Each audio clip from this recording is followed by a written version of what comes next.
In this video, we'll show you how to download and install Metal to make gaming clips on PC step by step. The first thing we need to do is visit the official Metal website. Once we're on the website, we'll look for the Download Metal option and click on it. The download will start automatically, and after a few seconds, the installer will be saved on our computer. Once the download is complete, we'll open the file we just downloaded. If Windows asks for permission to make changes to the device, we'll click Yes to continue.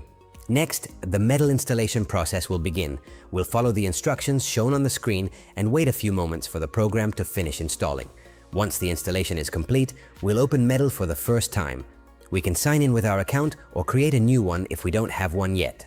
After that, Metal will detect the compatible games installed on our computer, and we'll be able to access the settings to choose the recording quality, resolution, FPS, audio, and keyboard shortcut we'll use to save our clips. One of the most useful features is the ability to save the last few seconds or minutes of gameplay by pressing a single key without having to record continuously. We can also use Metal to make full recordings and save our best gaming moments to edit or share later on platforms such as YouTube, TikTok, or Discord.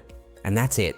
As you can see, downloading and installing Metal for gaming clips is a fairly simple process and only takes a few minutes. If you found this video helpful, don't forget to subscribe to the channel and leave a like for more step-by-step tutorials.